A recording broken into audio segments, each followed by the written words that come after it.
Hai, Assalamualaikum dan salam sejahtera. Okay. Nama saya Muhammad Nur Haris bin Kamal. Nombor metrik saya AB 2033. Okay, sekarang ini merupakan video refleksi bagi program yang telah dijalankan oleh kami di bawah subjek sosiologi, iaitu pada 18 dan 19 hari bulan 12. Okay, jadi tempat yang dijalankan merupakan di Taman Sinar Harapan Jubli, iaitu tempat pelajar-pelajar orang-orang istimewa, pelajar OKU yang berlokasi di Johor Bahru. Okay, peserta bagi fasilitator ia terlibat dalam program ini seramai 29 orang. Okay, jadi saya di sini untuk menerangkan peranan saya pada hari pertama dan hari kedua. Okay, pada hari pertama, firstly kami punya kumpulan terbagi pada dua, iaitu first group and second group. Okay, saya punya adalah first group, iaitu first group adalah baking. Okay. Jadi saya menerang pada first day itu kami buat drop cookies, iaitu kami baking drop cookies. Okay. Saya punya peranan pada asalnya adalah untuk penerangan dan sebagai versi demo untuk drop cookies. Tapi ada juga saya membantu kawan-kawan saya, iaitu sebagai contoh saya bantu dalam ice breaking sebab saya nampak masih ramai yang nervous untuk bercakap. Biasalah walaupun saya masih nervous juga sebab ini merupakan pengalaman yang pertama bagi saya, dan saya pasti pengalaman pertama juga untuk rakan-rakan saya dalam berinteraksi dengan pelajar istimewa. Okey, seterusnya saya bantu untuk membuatkan penerangan, iaitu saya menerangkan dari segi peralatan, bahan dan juga teknik dalam penghasilan drop cookies ini. Okey, yang seterusnya adalah saya membantu untuk memantau pelajar tersebut. Okey, sebelum itu saya dan Aida sebagai versi demo, kami membahagikan kepada 4 kumpulan. Jadi dalam setiap kumpulan tu ada dalam 3 ke 4 orang penghuni ataupun pelajar, dan bersama versi yang telah ditetapkan. Okay, di situ sambil mereka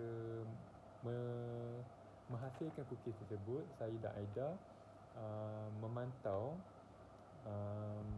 dari segi pelbagai sudut, iaitu keselamatan, teknik, cara yang betul dan kebersihan juga. Okey, seterusnya peranan saya dari pada hari yang kedua.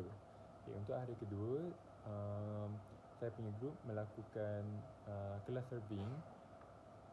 Lagi satu grup melakukan kelas explorer activity. Okey, untuk kelas serving saya punya peranan asalnya adalah sebagai model uniform serving. Jadi saya dan Farah bertanggungjawab untuk menjadi model dan memakai pakaian serving lengkap pada hari demikian. Okey, jadi itu saja. Tapi saya juga ada bantu dalam versi lain, sebagai contoh versi Elmi dalam membantu menerangkan cara kita menyambut tetamu, melayan tetamu dengan beradab dan kebersihan diri. Selain itu ada juga kami menerangkan tentang cara lipatan napkin, cara susunan peralatan, iaitu sebagai contoh pinggan, kedudukan cawan, sudut garpu macam tu.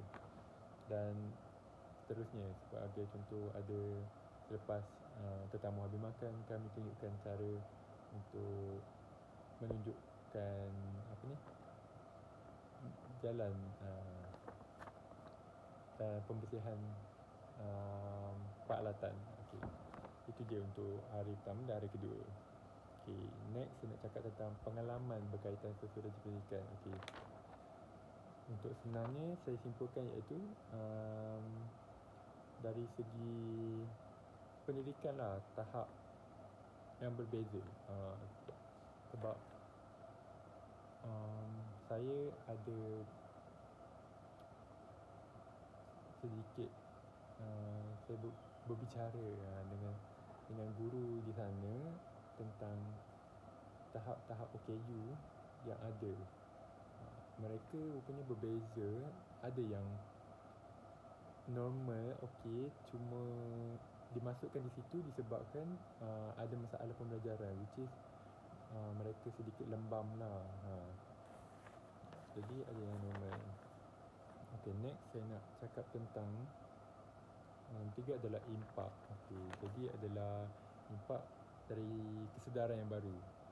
Okay, untuk yang pertama adalah perkara yang saya sedar, yang saya agak knowledge lah, new knowledge for me.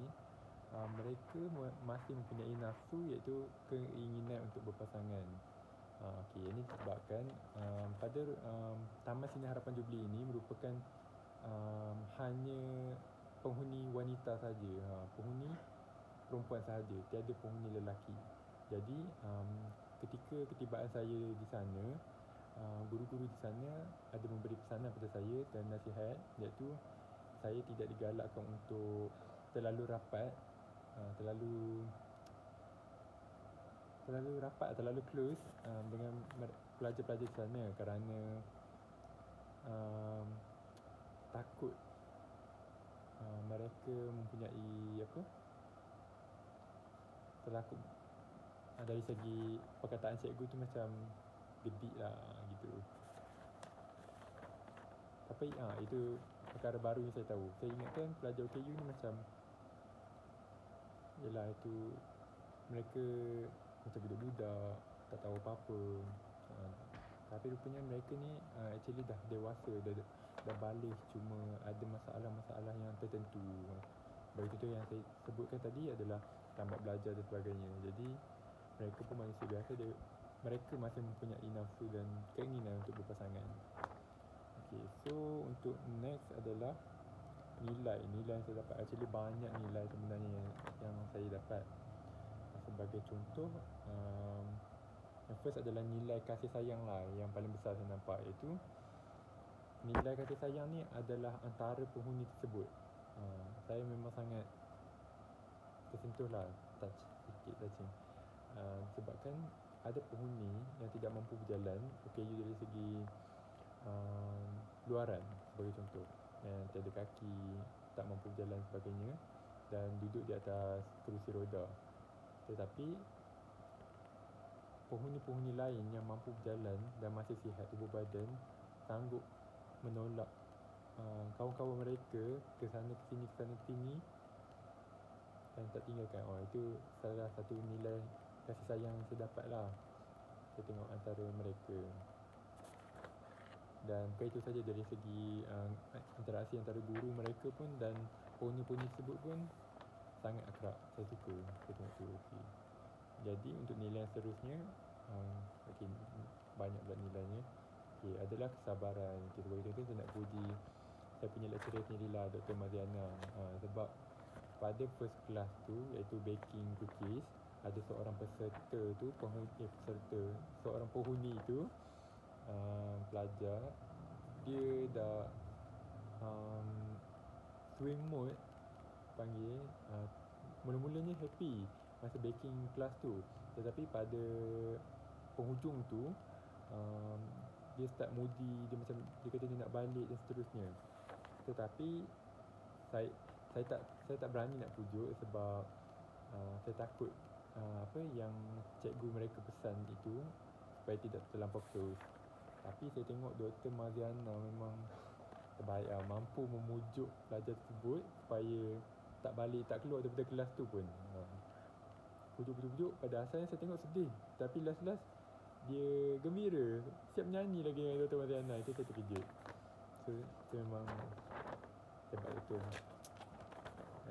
Dr. Mariana tu lah. Itu nilai kesabaran yang saya dapat. Okay. Untuk norma, okay, normanya firstly saya cakap pasal tentang ramai yang beranggapan yang pandang rendah lah, dengan pandang serong dengan pelajar OKU ni. Sebagai contoh, bukannya masyarakat lain, saya sendiri pun sebelum datangnya ke Taman Seni Harapan Jubilee ni, saya beranggapan ialah OKU ni adalah seperti autism. Saya dah terbayang dah, nanti dia orang mengamuk, dia menangis dan sebagainya, dia orang macam-macam. Tapi rupa-rupanya macam saya cakap, ada normal ada yang okey, ada yang okey YouTuber badan je. Jadi perkara ni sangat tidak baik lah. Memang normal bagi saya, yang tu standard lah. Pemikiran masyarakat mesti beranggapan bila sebut OKU je mesti macam budak-budak mengamuk, tantrum lah macam tu. Tapi tak semua macam tu sebenarnya. Okey, jadi norma yang kedua saya cakap, sebenarnya pelajar-pelajar OKU ni masih mampu untuk buat kerja. Disebabkan ialah setengahnya yang belajar lambat, even ada yang tak boleh membaca, tapi mereka boleh belajar dari segi panca, dari segi panca indera, daripada depan-depan. Sebagai contoh fizikal, kita tunjuk contoh, kita tunjuk cara sebagai contoh pembuatan cookies. Ada dari kalangan mereka yang tidak mampu membaca, tidak faham tentang kenapa ingredients, bahan-bahan yang digunakan apa semua tu.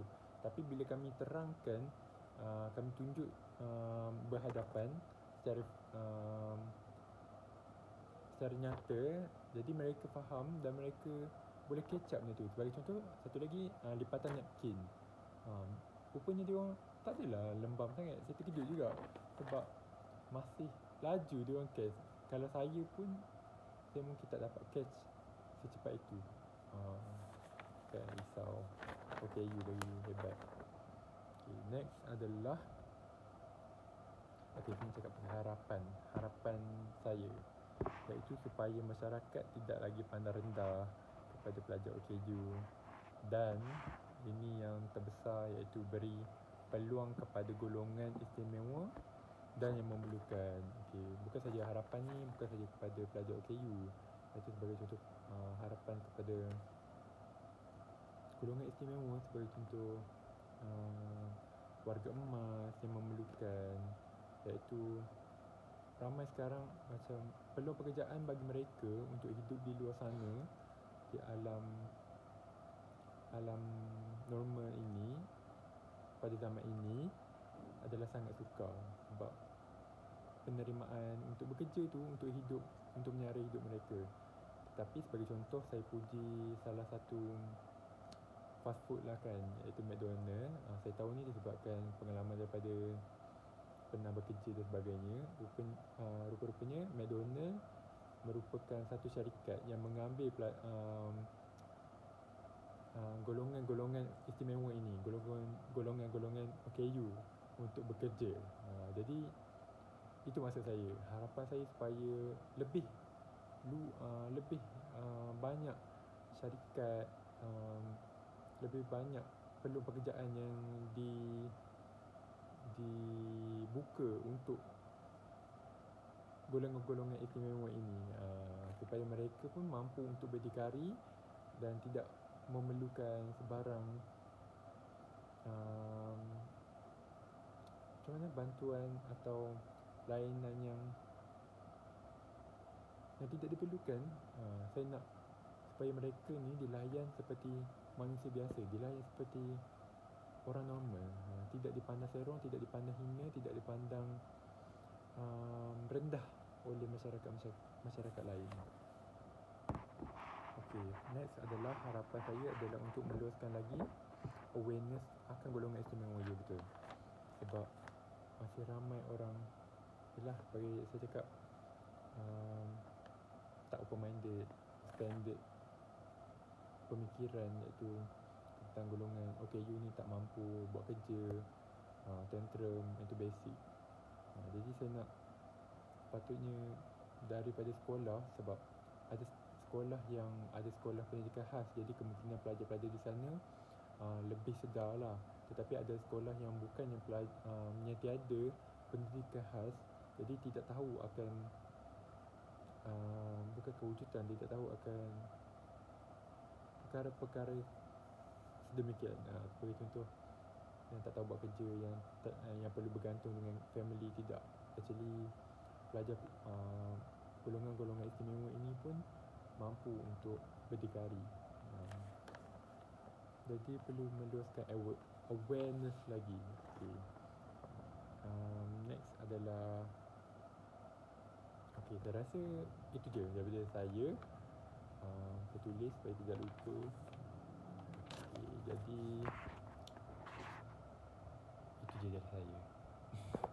Sekian, terima kasih. Bye.